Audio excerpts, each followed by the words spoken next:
This is Monocle on Fashion, the show on Monocle Radio bringing you global perspectives and nuanced conversations on the worlds of style and design. I'm Natalie Theodosi, your host and Monocle's fashion director. On today's program, we'd like to introduce you to Prada Frames, an annual symposium powered by the Italian fashion label and curated by the design studio Formafantasma. Ahead of the event, held during the Salone del Mobile in Milan, we sat down with the studio's founders, Andrea, Trimarchi, and Simone, Farresin, to discuss this year's theme, Insight, which examines image-making as a cultural and political force, shaping social values and day-to-day realities. It is extremely important to gather not only to celebrate the power of individuals, but rather to collectively reflect on something that we feel it is urgent. That's all ahead here on Monocle on Fashion. Welcome back to another episode of Monocle on Fashion. Today's episode is the first in a three-part series dedicated to Milan's forthcoming symposium, Prada Frames. Held annually at the Salone del Mobile, the world's leading furniture and design fair, Prada Frames, now in its fifth edition, brings together artists, curators, and academics in a series of lectures and discussions, encouraging a focus on ideas rather than products. This year's event, which starts on the 19th of April and takes place over 3 days, is notable for a number of reasons. For one, it takes place at Basilica di Santa Maria delle Grazie, a UNESCO World Heritage Site that will unlock discussions around the impact of religious iconography, one of the many aspects of image-making the event will unpack. The impact of AI, our constant quest for virality, and the ecological cost of digital imagery are only some of the other topics the symposium aims to tackle. The ultimate ambition being to imagine what a more responsible visual culture looks like. This year, music also takes a more prominent role. Each session will open with a short live performance, while the opening night will feature a performance from Hania Rani, the Polish pianist and composer whose restrained approach to sound resonates with the symposium's focus on perception and the politics of attention. To tell us more about this year's Prada Frames and to share their perspectives on the evolution of image-making, I spoke to Andrea Trimarchi and Simone Farresin, founders of Formafantasma. When we started talking with Prada about how to contribute to the for Salone, I think it was our interest and the one of the company, but also of Mrs. Prada, to add something that was meaningful and not just another installation or another object. So I think we were all interested in doing something that was not centered into products, but rather into ideas, and to contribute to the Salone with a series of conversation that could reflect on a conditional Salone del Mobile in design, but also a contemporary culture at large. Mm-hmm. And do you find that it has been really important, the physicality of the event, the fact that you're bringing people from different backgrounds, different sectors of the design industry into one room to have these conversations? Yes, I mean, since the first year, we decided to be quite pure in terms of concept. So we invited since the first year people from very different fields, not only from the design world and art world or architecture, but also from anthropology, philosophy, and so on, and science in general. And for us, that was very important. Also because during Salone, I mean, a lot of brands or institutions are doing talks, but we really want to have a much more broader perspective and discussion around specific topics. We feel that it is extremely important to gather not only to celebrate the power of individuals, but rather to collectively reflect on something that we feel it is urgent. And across these different years, we every year tapped into something that we felt was extremely important for that specific moment in time. And this year, we're doing the same, choosing as a subject image making. Yes, and I wanted to talk about that because it seems so fascinating, so multi-layered. So tell me, how did that come about to focus on image making, and why does it feel so timely? Exactly. I think you just said it almost implicitly yourself. There's so many things happening in this moment in the world. Of course, we are, that we like it or not, surrounded by, unfortunately, by many wars. And if you think about that, images are still an extremely powerful tool to report, to give proof, to understand what is going on in the world. At the same time, we are also in a moment in which technologies are used to alter and modify images or even create images with a speed and a quality of the image, which is difficult to detect what is real from what has been manipulated or even fully constructed. So when this year we had to think about the subject, this was almost something that we felt not only was urgent, but we had to address. If we discuss this on a more meta level, also, the Salone del Mobile is becoming more and more about the creation of images. Products in the design world are launched more as marketing subjects rather than actual objects. So for us, it is always relevant each year to take a subject which is relevant for contemporary culture in general, but also that is relevant for the culture of design. And every year we are trying to connect it to a specific location, and we will have probably the time to talk about it later. But for us, every year we are trying to tackle all those topics that are very important for design at large. So, for instance, last year we talked about infrastructure, and we did it within the main train station in Milano, the Milano Centrale, and in a beautiful train that was designed by Gio Ponti in the 60s. The year before, instead, we did it in a house because we were talking about home. So every year we are also trying to pair location with specific topics. There's so much I want to ask you from what you said, but maybe we should start with the location, which feels really special, like every year. Tell us, why did you choose that specific location, and how do you feel it's going to enhance the conversations and the overall atmosphere of the event? Well, because the subject this year is about image making, I think it's the location we chose, which is a cloister, the cloister of Bramante, which is a very famous church in the center of Milan. La Chiesa Santa Maria delle Grazie. We chose that because, that we like it or not, Western culture has been, of course, extremely influenced by Catholic and Christian iconography. So we felt it was, in a way, a way of acknowledging that, and also to, while the content will be mostly focused on contemporary culture, to somehow link it back to its roots, implicitly, of course, with the architecture.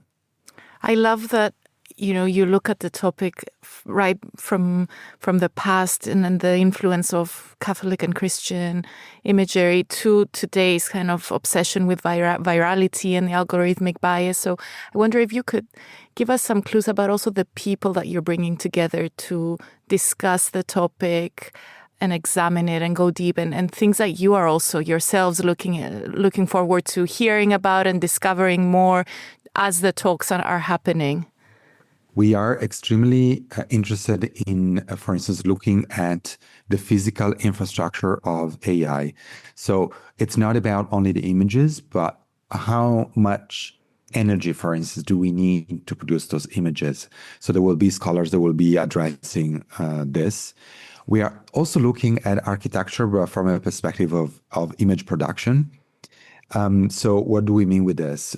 That, again, even architectures very often are constructed and designed, first of all, as iconic elements that shape the understanding of a city or a specific location. And in a specific lecture, we'll also address how documentary making can be a way of addressing architecture through images in ways that other medias struggle to do so. This year, we have many artists participating in the symposium. And the reason is that, of course, if we are working in a moment in which images are so easy to be produced on a daily basis, I think it is important to have real authors participating in the symposium to somehow address also what is the position of the individual and the author within such a challenging context. And many of the artists we invited are also working with contemporary technologies, and so they have this complex relationship with what is happening in this moment in the world. And I think it's really interesting that, like you said earlier, you're bringing so many different types of people from across the creative industries, whether it's scholars, artists, anthropologists. And do you find that there's a certain magic in bringing all these people together in one room for a few days that doesn't often happen throughout the year, that we usually work in our silos? Yes, absolutely. Look, I think it is also part of what we are interested in, and it is also very much, I guess, matching, the DNA of Prada. Also, in a way, that Prada has always been interested on a multiplicity of different disciplines, from architecture, fashion, sports, politics, and so it is an extension of our own ethos, but also the interest of Mrs. Prada, who, by the way, is always not only in the loop, but she's also very often contributing to the critical and intellectual structure of the programming. But for us, it is very important to do so because, first of all, we are personally interested in understanding the perspective of a multiplicity of disciplines. But also, it is very common in the design world to very much hear individual talents or creatives, people talking about their own work. But I'm wondering, is that really enriching the discipline, or is it much more interesting to tap into not only creatives, but different authors that can add to the culture of design, considering that design is not only about aesthetics, but it touches upon economics, it touches upon, ecology, cultural evolution of a society, and so on. So I think including these other practitioners in the conversation, while it seems somehow strange, I feel it is almost responsible to do so.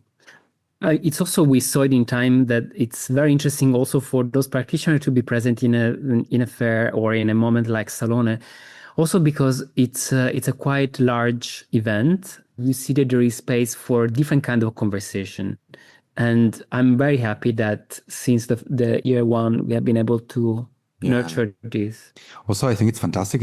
This is already the 5th year we are doing Prada Frames, which we feel it's fantastic because it's very easy in Milan to see many design events.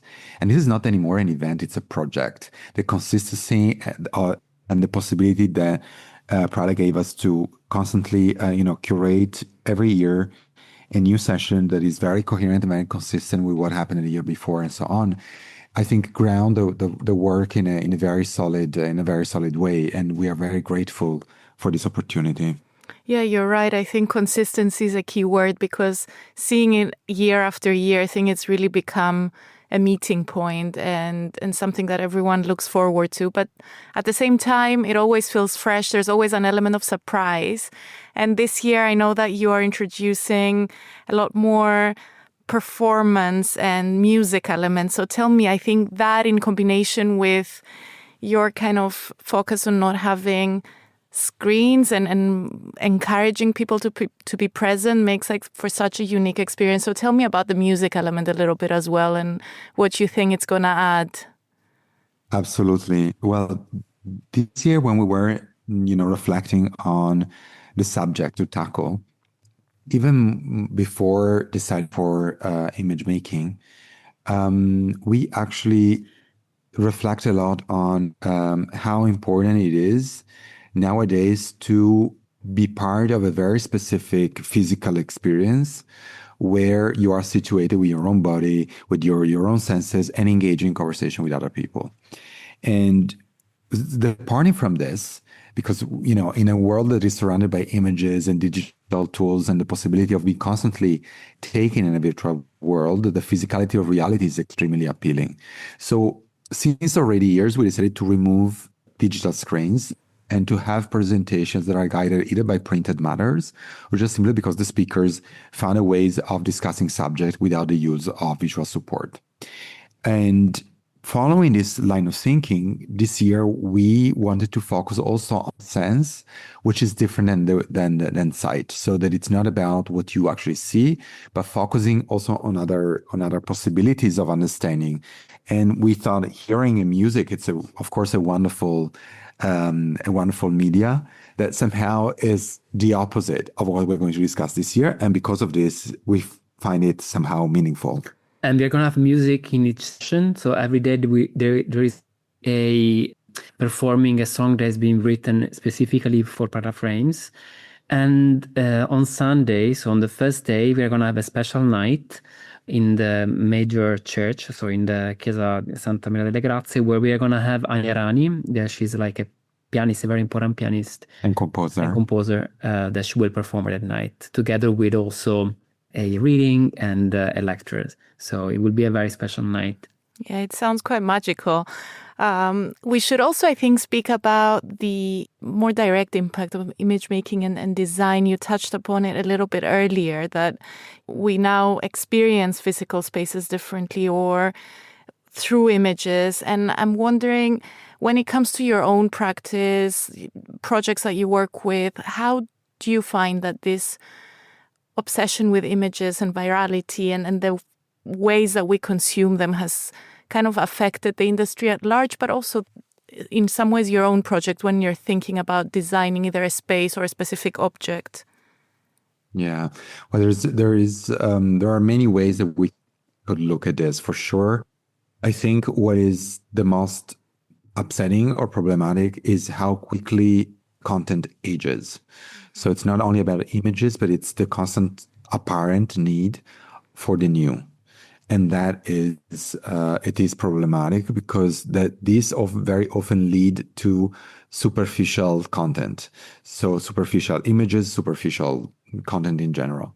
The way we approach this is very often, for instance, in our own social medias and so on, we bizarrely, maybe less recently, just out of lacking of time, but especially when we deal with research work, we use even Instagram, which is a tool very much focused on visual language, uploading content that is actually not about the promotional content of our own practice, but research content that I think it's valuable for other people to read and access.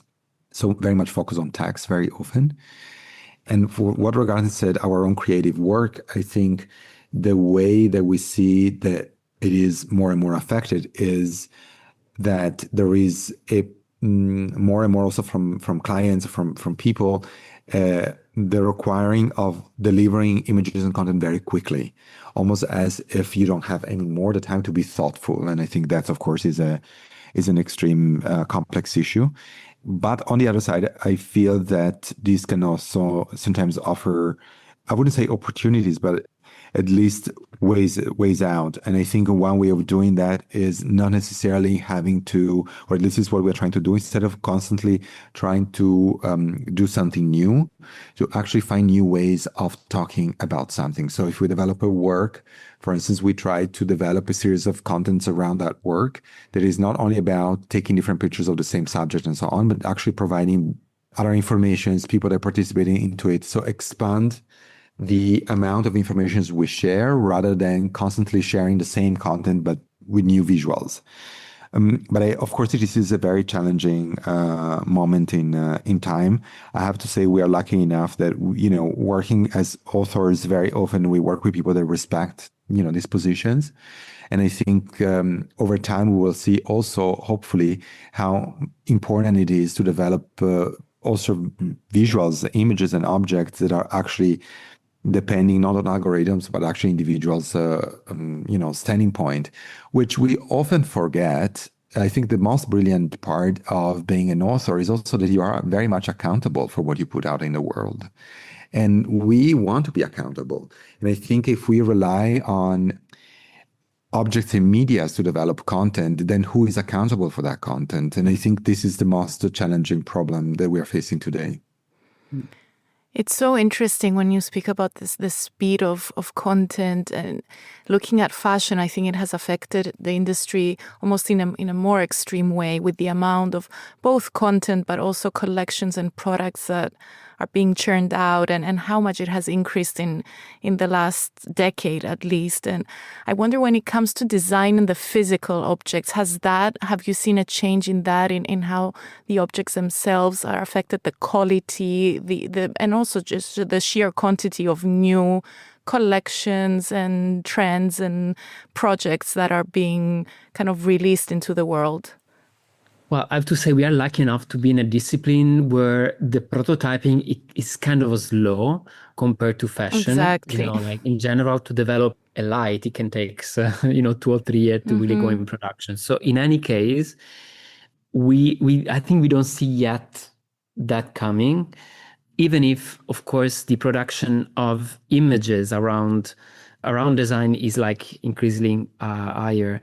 I mean, you can really see. I cannot anymore understand, for instance, if it's in an interior is real or not. I think it's used a lot, but more not so much for the making of the object or the designing of the object, but for interior. In interior design, I think for me it's extremely visible that sometimes you look at interiors that I'm not even sure if on a conscious level or subconscious level, the interiors looks designed to be in picture, and very often the materiality is impoverishing and becoming more looking like a rendering rather than real materials. If you think about, there is a proliferation, for instance, of fakeness in materials, ceramics that looks like wood, ceramics that looks not like marble, and very often those materialities works in a picture, but in real, they are awful because it's like being in an awful rendering essentially. So there is definitely that problem, and we have been working with companies, dealing with this. There's a lot of expectations, for instance, also from citizens when they buy a product, that a product needs and must match the picture. Even when you talk about maybe an object made of wood, which is of course a natural material and it cannot simulate the perfection of a rendering. But of course, because of this fakeness that you can find even in materiality, you can do that, right? If you can replicate a marble, because that is in production in a company that produce porcelain glass, then it's very easy to just use exactly the same vein of marble in real. So in a way, yeah, these are all tools to accommodate the consumer. Yeah, it's both fascinating and a bit scary, because it just sounds that we are prioritizing appearances versus how things feel and your own experience of a space, even something as intimate as your own home. Yes, even if I have to say, I don't believe this is the way to go, and I don't even believe it works. It is the same with fashion. Let's be honest. You can be fascinated by an image, you can be triggered by it, you can be seduced by it, but when you go in a store, when you encounter the object for real, it does make a difference how it is made. It does make a difference how it fits. And that's the same for furniture. So I think, we are definitely seeing an escalation of this, but I hope and I believe we are still able to detect where quality is situated. Yeah, and it sounds like, as challenging as the current landscape is, you are trying to find new ways to deal with all of that and break the rules and bring people together in the real world without kind of this focus on appearances and broadcasting everything online. And I loved reading that one of the things that you hope for this symposium will bring is kind of discussing ways of bringing us towards a more responsible visual culture. And I was wondering, how hopeful do you feel about that? And if you already have ideas of how we can move towards that goal. Yeah, well, how to move towards that goal, I think there's several different strategies. For me, one is related to time. So there is a need to respect the time that is needed to produce a meaningful image, independently of which tools you use to produce it, and a careful image. And I think another aspect that I think it's often underestimated, but I think it is obvious, no matter the typologies of work one's do and so on, but I think there is a question that is an ethical question that one has to face. When you are a professional, I think it is extremely important to wonder what is your own responsibility when you construct an image or when you construct an object. And I think if you question that, the image you will produce will definitely be more meaningful. So I think a lot has to do also with education. Also professional education and prioritizing ethical stance towards the responsibility that every one of us has. So I think it has a lot to do with that, honestly, more than the tools, time and responsibility, I would say. Mm-hmm. That was Andrea Trimarchi and Simone Farresin, founders of Formafantasma and curators of Prada Frames. Registration for this year's symposium has now opened. If you would like to attend, visit prada.com.